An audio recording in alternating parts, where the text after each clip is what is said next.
Okay, so Makasagi TV, welcome to part 5 of Knowing Your Purpose. So we've talked about the meaning of purpose. We've talked about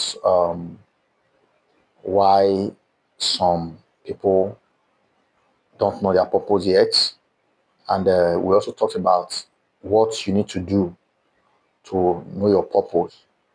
All these are found in part 1 to 4. The same outfits, the same dressing, just check back to back. Then we also talked about the advantage of knowing your purpose, the benefits that come with your purpose. And now I want to talk about what you will tend to experience, okay? What you tend to experience when you don't know your purpose. You understand? Then later we'll now talk about even the challenges of knowing your purpose. You understand? Because they said anything that has advantage, we also have disadvantages, right? Now here we are looking at the what can happen to you when you don't know your purpose. It's not a good thing. You understand? When you talk about the the delay, these are some of the time wasters. When you don't know your purpose, there's a lot of time wastage, and there's a lot of wastage, a lot of apart from time, a lot of things are wasting away when if somebody doesn't know his purpose. And at the end of the day, the person leaves this world without knowing his purpose, without discovering his purpose, the person is just taking a whole lot of gifts, a whole lot of talents, things that would have blessed the world with. You are taking it to the grave. You are taking it to the cemetery or to wherever. So that is why they said the cemetery is the richest place on earth, because a lot of ideas, a lot of gifts, a lot of talent that were never harnessed, that were never served to humanity. Many of them died there. You know, God is a God of arrangement, is a God of fairness. There's no man on earth that God has not given something, you understand, to come here to exhibit.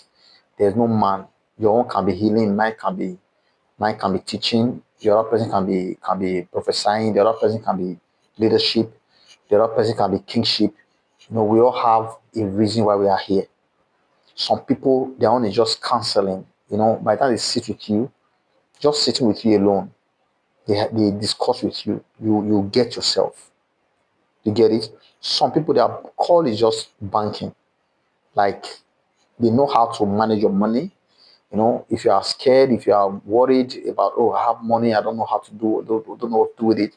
I don't know. I don't want to fall into the hands of people that are like fraudsters and stuff like that. You know, these people, they will help to manage your money for you.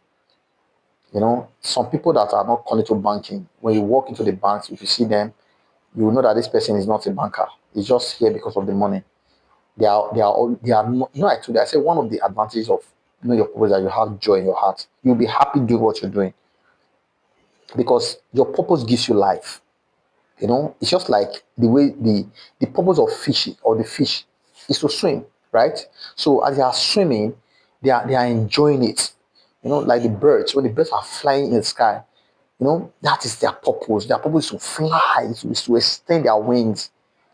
And you see all these fast cars like these Ferraris and Bugatti, and when they are speeding, oh, that is when they get themselves. That is the purpose. These are fast sports cars. That's what I'm saying. So when you are carrying out your purpose, there's this joy in your heart. So whenever you walk into the bank or you meet a medical doctor who's not happy, it's not. I'm not saying that it must be. Maybe sometimes tiredness can affect people's behavior, stress and others. But even when you are in your purpose and you are stressed out, the way you talk, people will know that this person is already stressed. They will be the one telling you to go and rest. You understand? It's not every time you have to show to people that this is not your purpose. When you meet a medical doctor who is not called to medicine, you feel like maybe I should have just gone to the herbalist, or I should have just gone to the pharmacy to just go get maybe over the counter medicine and just take and sleep. Why did I come to this doctor? This nurse has even made it matter worse for me. But when you meet someone that is in his or her purpose, before the doctor will attend to you, before the doctor will even start telling you, okay, maybe we need to carry out test, or madam, from what you are saying now, okay, this is what happened, this is how, okay. The conversation alone, you're already getting healed. You get it? Because there's this aura that comes with when you're in your purpose. There's aura you exhume. Do you get it? There's something you exhume to people that make them feel happy when they're around you.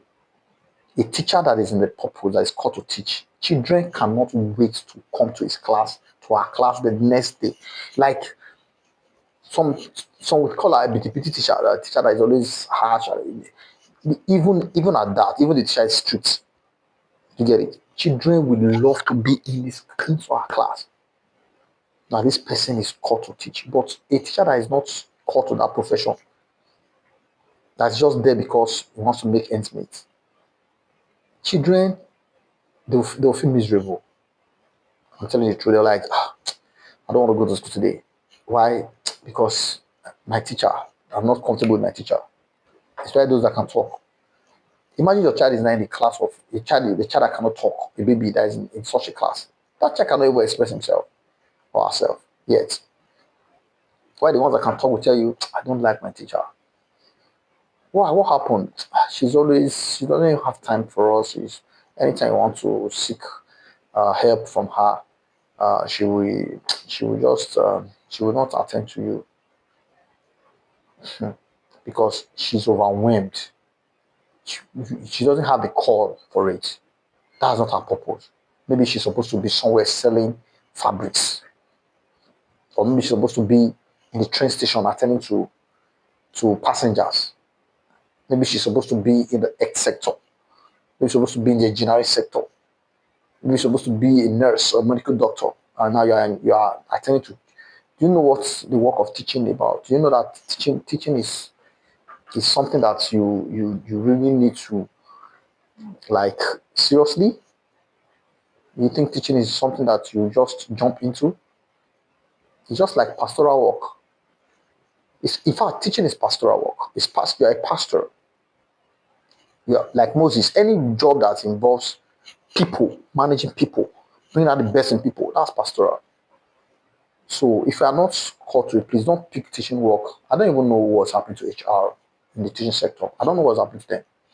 You just think I just pick anybody, and because the person knows maths or knows English or knows science, you just pick the person and send the person to the classroom.